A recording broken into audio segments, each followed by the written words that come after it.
오늘 본문 말씀은 마태복음 28장 18절에서 20절까지의 말씀입니다.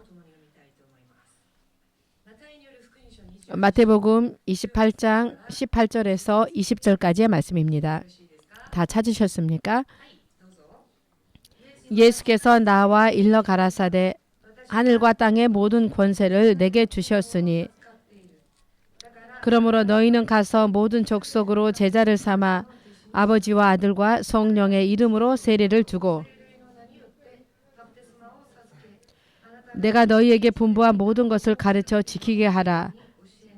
볼지어다 내가 세상 끝날까지 너희와 항상 함께 있으리라 하시니라. 아멘. 기도하시겠습니다. 살아계신 주 되신 하나님, 오늘 당신의 말씀을 허락하여 주심에 감사드립니다.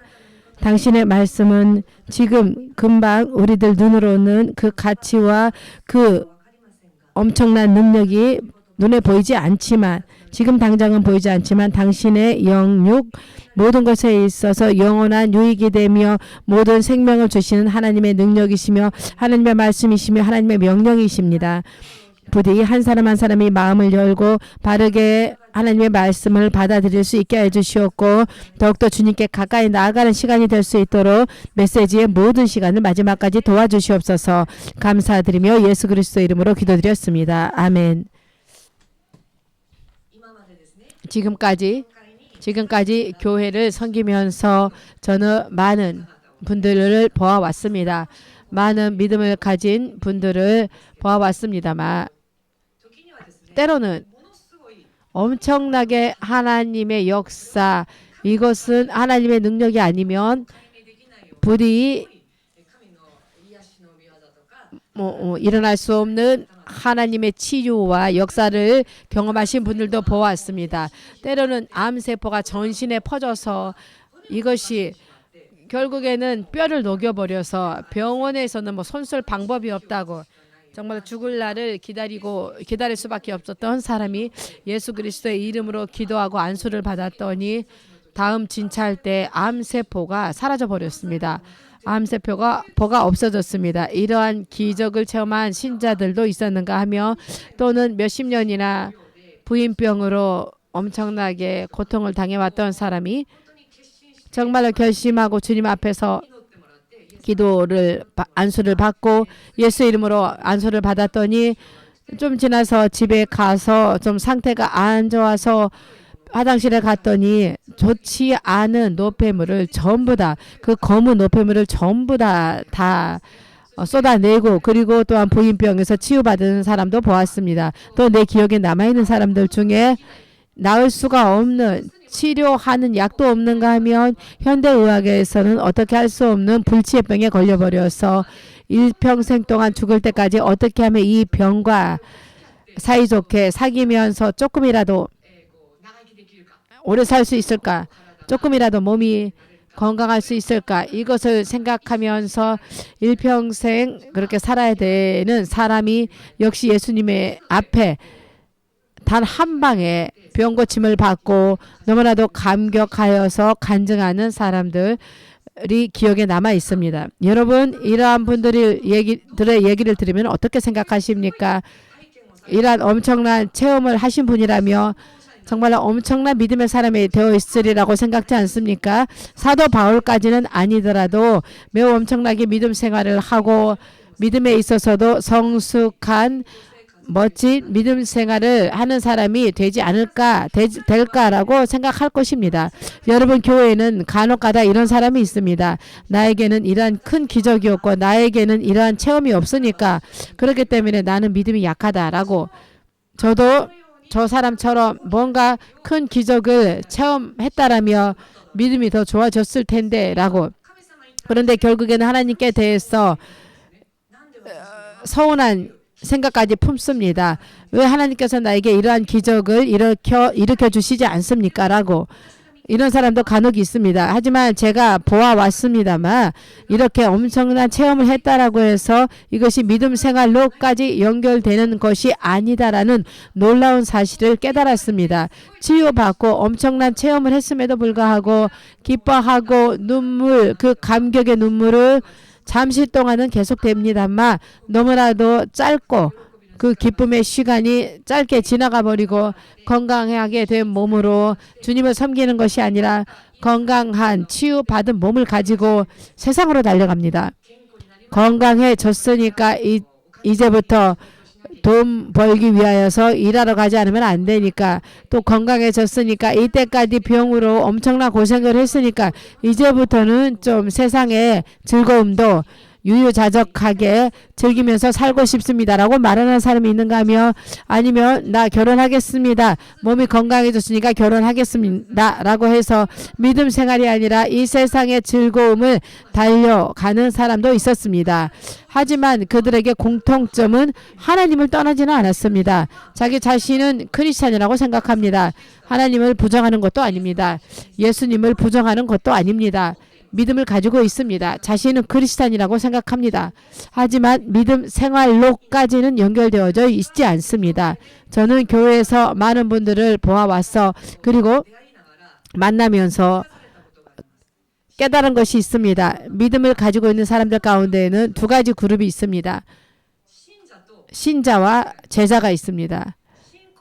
믿음을 가지고 있는 신자와 제자가 된 사람들이 있습니다.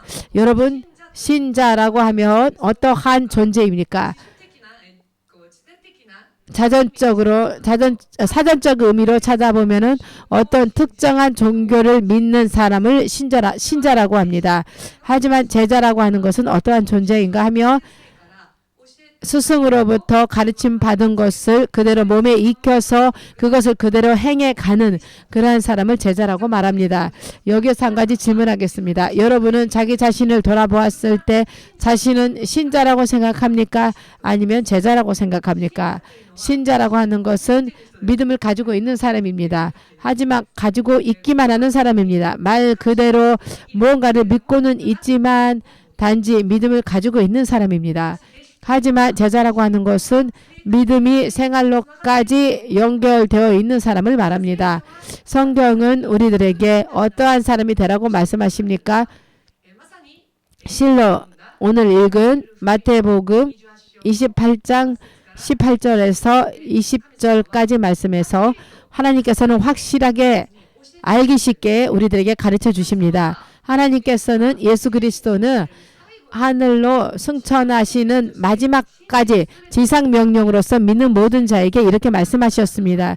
너희들은 가서 모든 족속으로 제자를 삼아. 19절에 20절까지 계속 읽어가며 그 한 사람 한 사람을 제자로 삼고 우리들이 내가 너희에게 명한 분부한 모든 것입니다.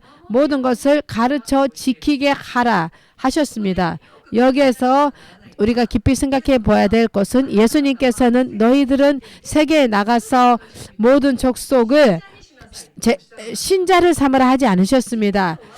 믿고 끝나는 것이 아니라, 여러분 물론 제자가 되기 위하여서는, 예수님의 제자가 되기 위해서는 먼저 믿지 않으면 시작하지 않습니다.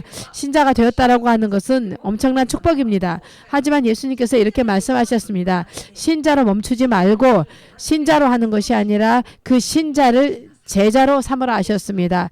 제자로서 훈련시키라 하셨습니다. 너희가 먼저 제자가 되어서 그리고 또한 너희를 만나는 많은 사람들까지도 예수 그리스도의 제자로 삼으라 하셨습니다. 이것이 성경에서 또 예수님께서 하나님을 믿는 한 사람 한 사람에게 구하시는 것입니다. 믿음을 가지고 있는 것으로 멈추는 것이 아니라 믿음을 가졌기 때문에 거기에 안주하는 것이 아니라 이번에는 믿음을 가지고 실제 생활로 가르침을 받은 대로 하나님의 말씀대로 하나님의 명령대로 생활 가운데서 하나하나 적용해 가는 믿음을 실제 생활에서 살려서 가는 이것이 제자입니다. 여러분, 저는 선생님과 제자의 관계를 엄청나게 확실하게 깨닫게 된 계기가 있습니다. 그것이 무엇이냐면 김 목사님의 이야기를 하겠습니다. 김 목사님과 제가 처음 만난 것이 어느 공통으로 아는 사람이 있어서 그 아는 사람으로부터 소개를 받았습니다. 제가 어떠한 상황이었냐 하면 김 목사님을 당시 그 대학에서 지도 교수가 그는 미국에 유학 갈 준비를 하고 있었습니다만 일본에도 가보라라고 추천하여서 미국 가기 전에 일본에서도 조금 가르침을 받아보고 싶다라고 생각하여서 일본 유학에 대해서 여러 가지 알아보고 있을 때였습니다. 그런데 일본에 아는 사람이 아무도 없고 그리하여서 누군가 일본에 살고 있는 사람이나 일본 대학이나 학교나 이러한 관계에 대해서 알고 있는 사람은 없을까라고 찾고 있었을 때 딱 공통으로 알고 있었던 지인이 저를 안내해 주었습니다. 제가 우연찮게 그때 당시에 제가 한국에 가 있어서 제가 김 목사님의 전화번호를 받고 전화하여서 김 목사님과 첫 만남은 목소리로 전화로 처음 뵙겠습니다라는 만남이었습니다. 전화를 했을 때에 이 사람의 소리가 뭔가 멋졌는지 여러분 일본어로 이케보라는 말이 있는데 그 목소리가 중저음에 그 목소리가 너무나도 멋졌습니다. 저는 누구입니다라고 그리고 이렇게 말했습니다.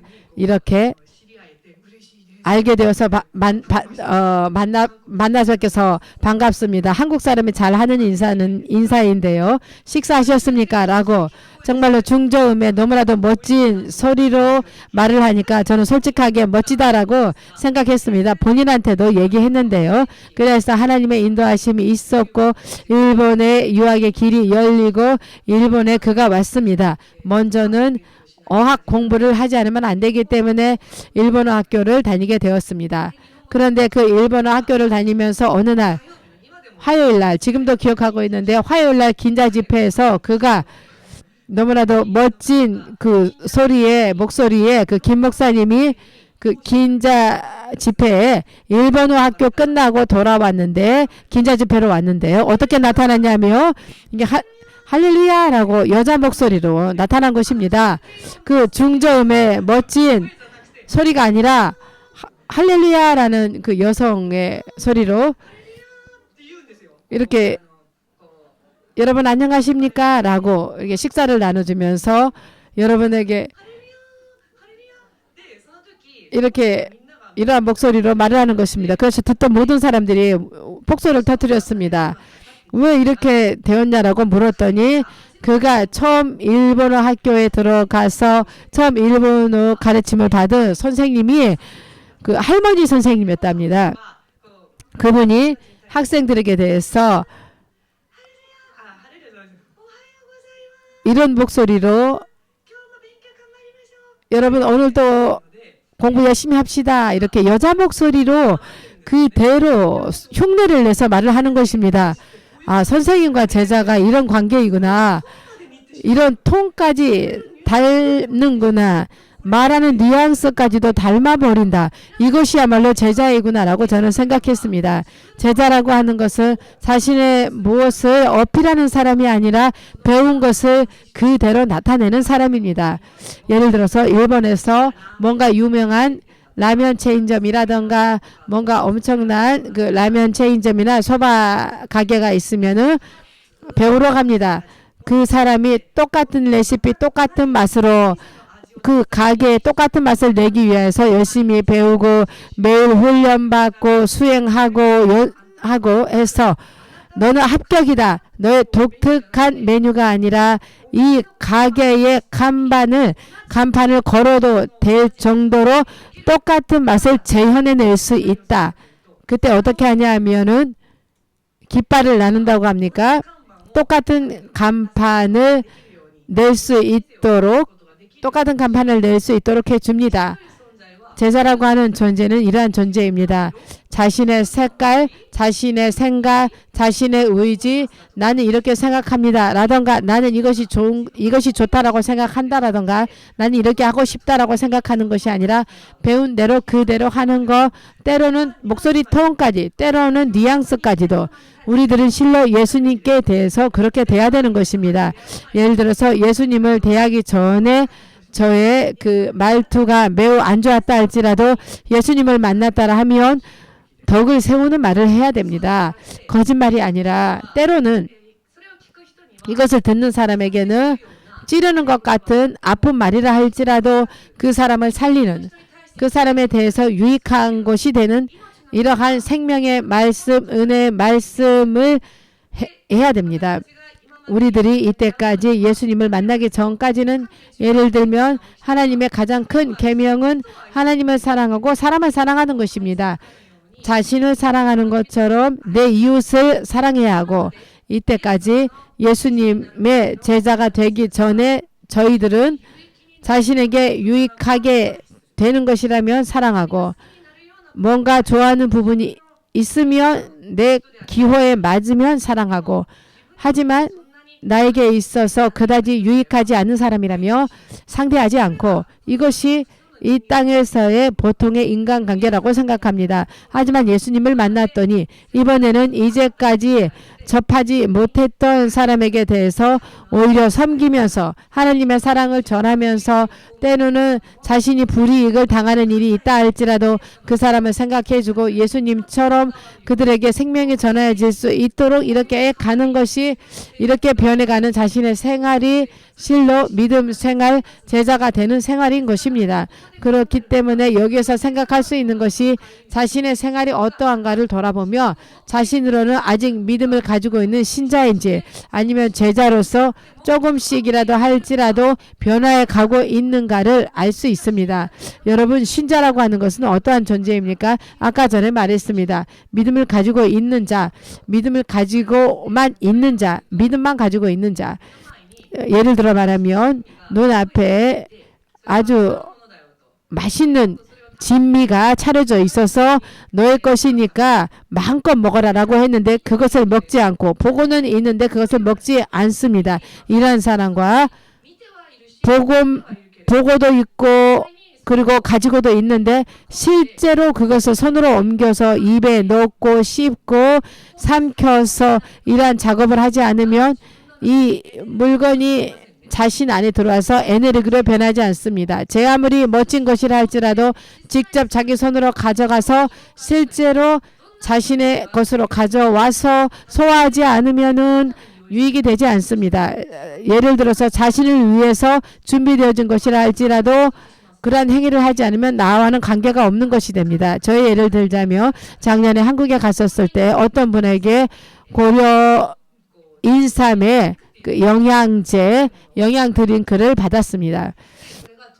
이것이 너무나도 몸에 좋은 것이어서 비싼 것이다라는 말을 들었기 때문에 이거 정말 소중한 것이다라고 생각하여서 몸이 좋지 않았을 때, 몸 상태가 좋지 않았을 때, 어쩔 수 없을 때 마시자라고 제 나름대로는 아껴서 서랍 안에 넣어두었습니다.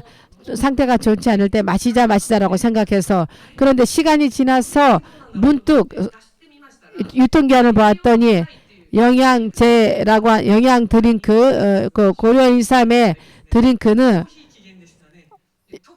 유통기한이 지나버렸습니다. 이것을 김 목사님한테 말하면 혼나니까 왜 이렇게 이 소중한 것을 마시지 않고 이것을 쓸데없이 버렸냐라는 말을 들으니까 김 목사님한테 말하지 않고 마시려고 했는데 열어보았더니 마시려고 했더니 이거 썩어서 못 먹게, 상해서 못 먹겠구나 라고 생각해서 엄청 아까운 생각을 했던 적이 있습니다.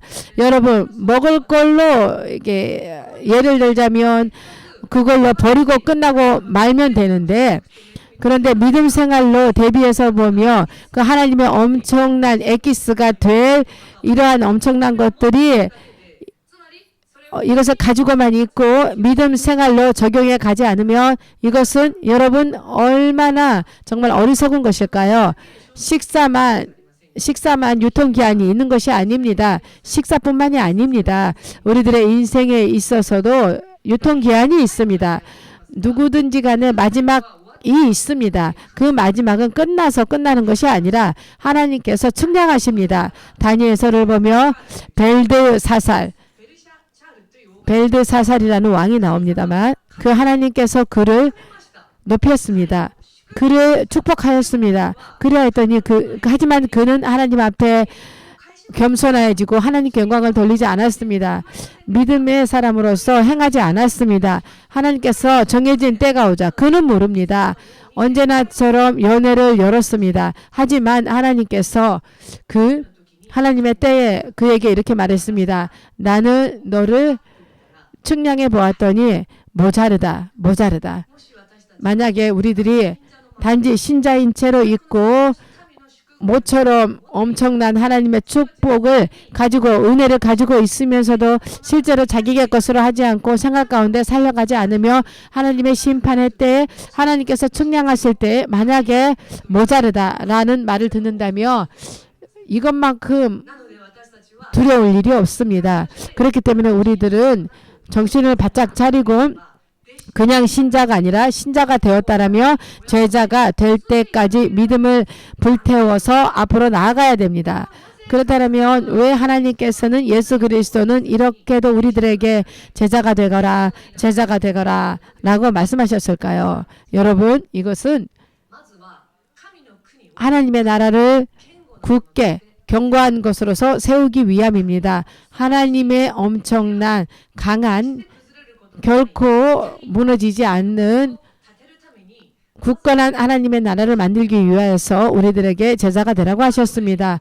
이것은 어떠한 의미냐 하면 여러분 어느 그룹이나 어느 집단이 있습니다. 그 집단이 마음을 하나로 하여서 생각을 하나로 하여서 일환이 되었습니다. 일환이 이렇게 되면 그 집단은 너무나도 강합니다.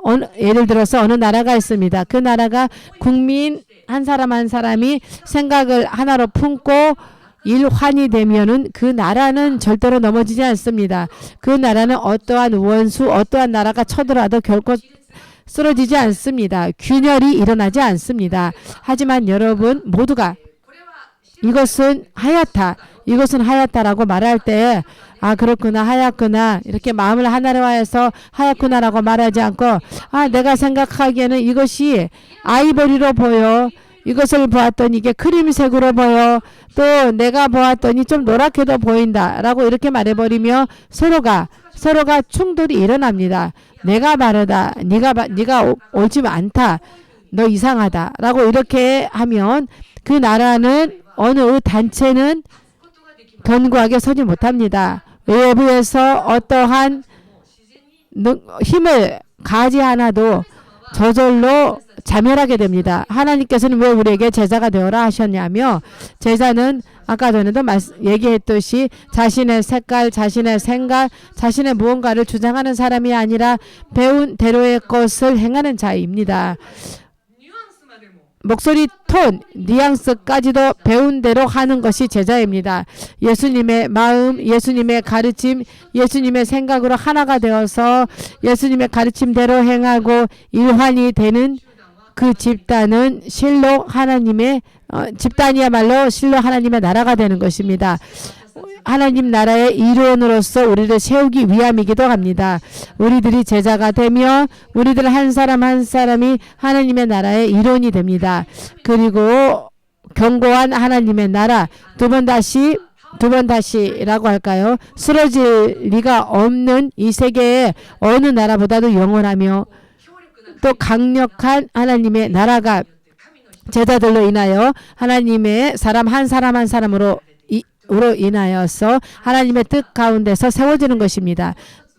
그리고 또 하나는 왜 우리들이 제자가 되어야 하는지, 왜 우리들이 예수님은 제자가 되라고 말씀하셨느냐 하면 우리들이 예수님 안에서 하나님의 특별한 은혜 안에서 머물러 있고 그 은혜를 즐기기 위함입니다.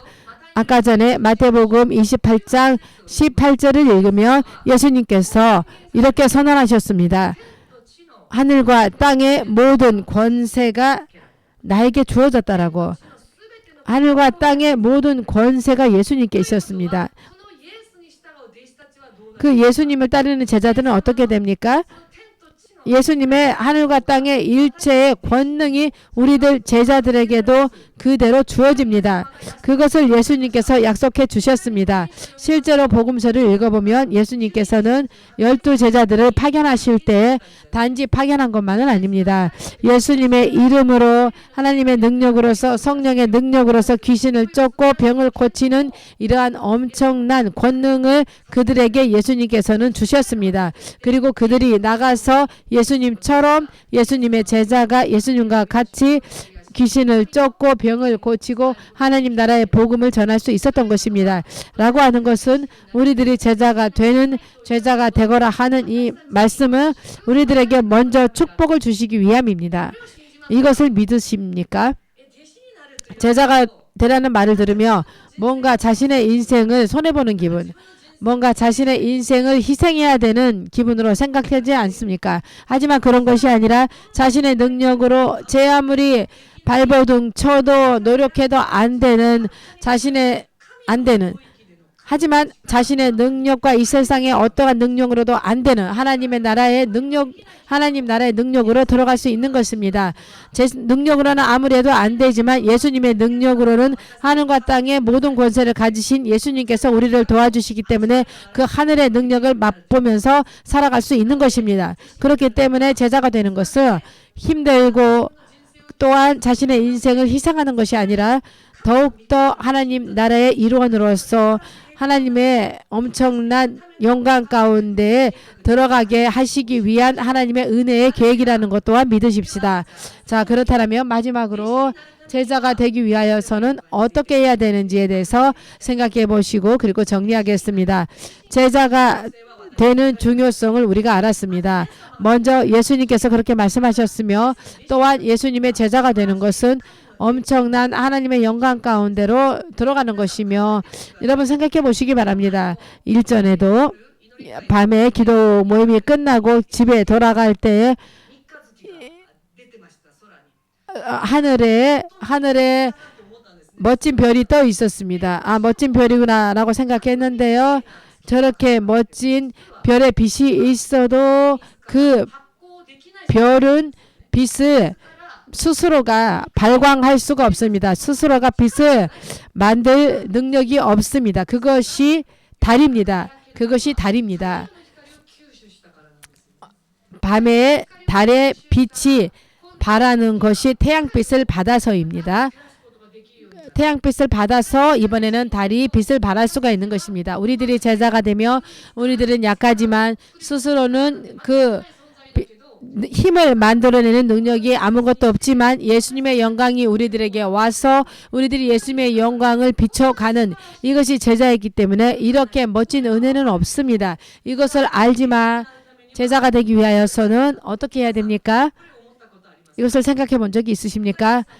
내가 예수님의 제자가 되기 위해서는 어떻게 돼야 되는지 저는 매우 생각했습니다. 그리고 기도하였습니다. 그리고 내가 깨달음을 받은 것이 두 가지 있습니다. 그것은 무엇이냐며 제자가 되기 위하여서는 먼저 고난을 피해서는 안 됩니다. 고난이라고 하는 것은 그 당시에는 힘든 것입니다. 슬픕니다. 누구도 기뻐할 수 없는 길입니다. 하지만 하나님께서는 그 고난을 우리들의 제자 훈련을 위하여서 도구로서 쓰시는 것입니다. 우리들을 제자로서 훈련하시기 위하여서는 고난이라고 하는 것을 때로는 도구로서 우리들을 깎아주시고 그리고 여러 가지 우리들 안에 나는 이렇습니다. 나는 이렇게 하겠습니다. 이렇게 하고 싶습니다. 라고 예수님의 가르침대로가 아니라 나도 이러한 좋은 아이디어가 있습니다. 라고 하는 것이 아니라 이러한 불순물이 깎여질 수 있도록 고난을 가지고서 훈련을 받기 때문에 고난은 슬프지만 이 고난을 피해서는 제자가 되지 못합니다. 여러분, 순금이라는 것이 있습니다. 이 순금, 지금은 기술이 발달해 있기 때문에 이것이 순금인지 아는 것은 금세 알 수 있습니다. 하지만 고대에 옛날에 그 기술이 그다지 발달하지 못했을 시대에는 금이 순금인지 아닌지를 어떻게 감별할 수 있었냐 하며 이것을 들은 적이 있습니까? 제가 들은 것은 이러한 것이었습니다.